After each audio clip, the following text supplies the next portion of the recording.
ಏನು ಸಿಲಿಂಡರ್ ಸಿಗ್ತಾ ಇಲ್ವಾ? ಸಿಲಿಂಡರ್ ಬೇಕಂದ್ರೆ 5,000 ಕೊಡ್ಬೇಕಾ, 6,000 ಕೊಡ್ಬೇಕಾ? ಏನ್ ಹೇಳ್ತಾ ಇದ್ದೀರಾ?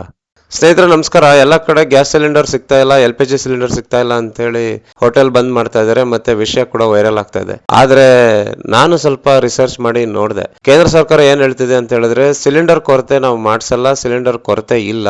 ಡೊಮೆಸ್ಟಿಕ್ ಅಂದ್ರೆ ಮನೆಗೆ ಬಳಸ್ಲಿಕ್ಕೆ ಏನ್ ಬೇಕೋ ಅದನ್ನ ಕೊಡ್ತೀವಿ. ಹೋಟೆಲ್ಗೆ ಸ್ವಲ್ಪ ವ್ಯತ್ಯಯ ಆಗ್ಬೋದು ಅಂತ ಹೇಳಿದ್ದಾರೆ. ಸೊ ಏನಾಗಿದೆ ಇವಾಗ ಪ್ರೆಸೆಂಟ್ ಸಿಚುವೇಶನ್ ಏನಾಗಿದೆ ಅಂದ್ರೆ, ಹೋಟೆಲ್ ಅವರಿಗೆ ಸ್ವಲ್ಪ ಶಾರ್ಟೇಜ್ ಆಗಿ ಹೋಟೆಲ್ ನ ಬಂದ್ ಮಾಡೋ ಪರಿಸ್ಥಿತಿಗೆ ಬಂದಿದೆ. PG ಯಲ್ಲಿ ಓನರ್ಗಳು ಏನ್ ಹೇಳ್ತಿದ್ದಾರೆ ಅಂತ ಹೇಳಿದ್ರೆ, ಸಿಲಿಂಡರ್ ಬರ್ತಾ ಇಲ್ಲ, ನಾವು ನಿಮ್ಗೆ ಅಡಿಗೆ ಮಾಡಕ್ ಆಗ್ತಾ ಇಲ್ಲ ಅಂತ ಹೇಳ್ತಿದ್ದಾರೆ. ಇದನ್ನೆಲ್ಲ ರಿಸರ್ಚ್ ಮಾಡಿ ನೋಡಿದಾಗ ಕೇಂದ್ರ ಸರ್ಕಾರ ಎಲ್ಲ ಏಜೆನ್ಸಿಗಳಿಗೆ ವಾರ್ನಿಂಗ್ ಕೊಟ್ಟಿದೆ.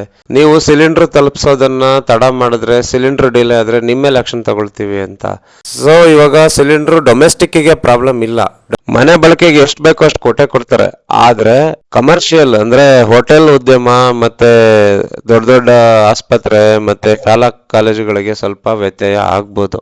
ಅದಕ್ಕೆ ಗೌರ್ಮೆಂಟ್ ಕೂಡ ಏನ್ ಹೇಳಿದೆ ಅಂತ ಹೇಳಿದ್ರೆ, ಮೊದಲು ಹಾಸ್ಪಿಟ್ಲಿಗೆ ಫೋಕಸ್ ಮಾಡ್ತೀವಿ, ಮತ್ತೆ ಶಾಲೆ ಮತ್ತೆ ಕಾಲೇಜು ವಿದ್ಯಾರ್ಥಿ ಹಾಸ್ಟೆಲ್ಗಳಿಗೆ ಫೋಕಸ್ ಮಾಡ್ತೀವಿ ಅಂತ ಹೇಳಿದ್ದಾರೆ.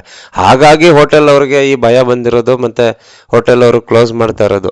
ಬೆಂಗಳೂರಲ್ಲೇ ಎಷ್ಟು ಹೋಟೆಲ್ಗಳಿದೆ, ಹೋಟೆಲ್ ಉದ್ಯಮ ಬಂದಾದ್ರೆ ಎಷ್ಟು ಜನ ಮನೆಗೆ ಹೋಗ್ತಾರೆ ಕೆಲಸ ಕಳ್ಕೊಂಡು, ಮತ್ತೆ ಎಷ್ಟು ಲಾಸ್ ಆಗುತ್ತೆ. ಅವರೆಲ್ಲ ಇನ್ಫ್ರಾಸ್ಟ್ರಕ್ಚರ್ಗೆ ಇನ್ವೆಸ್ಟ್ ಮಾಡಿರ್ತಾರೆ, ಅದೆಲ್ಲ ತುಂಬಾ ಲಾಸ್ ಆಗುತ್ತೆ. ಸೊ ಎರಡು ತರನು ಯೋಚನೆ ಮಾಡ್ಬೇಕಾಗತ್ತೆ ಇಲ್ಲಿ. ಫುಡ್ ಡೆಲಿವರಿ ಬಾಯ್ಸ್ಗೆ ತೊಂದರೆ ಆಗುತ್ತೆ, ಹೋಟ್ಲಲ್ಲಿ ಕೆಲಸ ಮಾಡ್ತಿರೋರ್ಗೆ ತೊಂದರೆ ಆಗುತ್ತೆ, ಅಡಿಗೆ ಭಟ್ರಿಗೆ ತೊಂದರೆ ಆಗುತ್ತೆ. ಅಕಸ್ಮಾತ್ ಸ್ವಲ್ಪ ಹೋಟೆಲ್ಸ್ ಏನಾದ್ರು ಕ್ಲೋಸ್ ಮಾಡಿದ್ರು ಅಂತ ಇಟ್ಕೊಳ್ಳಿ, ಹೋಟೆಲ್ ಓನರ್ ಕೂಡ ಅಷ್ಟೊಂದೆಲ್ಲ ಇನ್ವೆಸ್ಟ್ ಮಾಡಿ ಏನ್ ಮಾಡ್ಬೇಕು?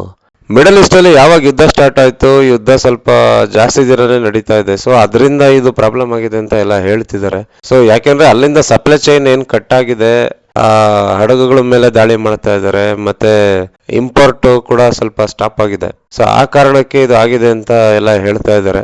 ನಾನ್ ರಿಸರ್ಚ್ ಮಾಡಿರೋ ಪ್ರಕಾರ ಸೆಂಟ್ರಲ್ ಗೌರ್ಮೆಂಟ್ ಡೊಮೆಸ್ಟಿಕ್ ಗೆ ಸದ್ಯಕ್ಕೆ ಪ್ರಾಬ್ಲಮ್ ಮಾಡೋದಿಲ್ಲ. ಸೊ ಹೋಟೆಲ್ ಉದ್ಯಮಕ್ಕೆ ಸ್ವಲ್ಪ ತೊಂದರೆ ಆಗ್ತಾ ಇದೆ. ನಿಮ್ಗೆ ಏನ್ ಅನ್ಸುತ್ತೆ? ಕಮೆಂಟ್ ಮಾಡಿ ಸ್ನೇಹಿತರೆ. ಧನ್ಯವಾದಗಳು.